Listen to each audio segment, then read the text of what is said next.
Morning, this is Vandana Mishra, PGD Chemistry, Kendriya Vidyalaya, Babina Cant. Today, we are going to discuss transition elements, that is, from unit D and F block element. First, come to its general introduction.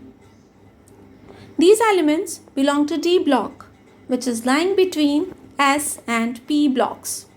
They are so called because their properties lie between S and P block elements.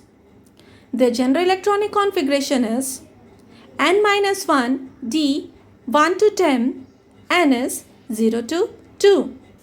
It means it contains electron in N-1 D orbital from 1 to 10, and in Ns it is 0 to 2, and value of N starts from 4. Now come to transition series.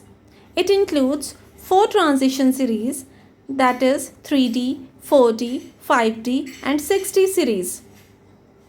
Zinc, cadmium and mercury are not considered as transition elements because they have completely filled D shell. Now come their general trends in properties. First, atomic and ionic radii. Atomic radii decreases in series with increase in atomic number due to increase in nuclear charge. After midway, it decreases is small due to increased shielding effect of d electrons. Radii of second and third transition series is almost same due to lanthanoid contraction. Now come to metallic character.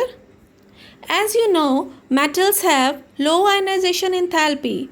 So, being metallic, it also have low ionization enthalpy and forms metallic bond. So, all transition elements are typically metals. Both Ns and N-1 d electron participate in bonding. Now come to melting and boiling point. Melting point first increases, it rises to maximum and then decreases because number of unpaired electrons first increases then decreases. Density increases across the series as atomic size decreases and atomic mass increases. Ionization enthalpy are higher than S block and less than P block.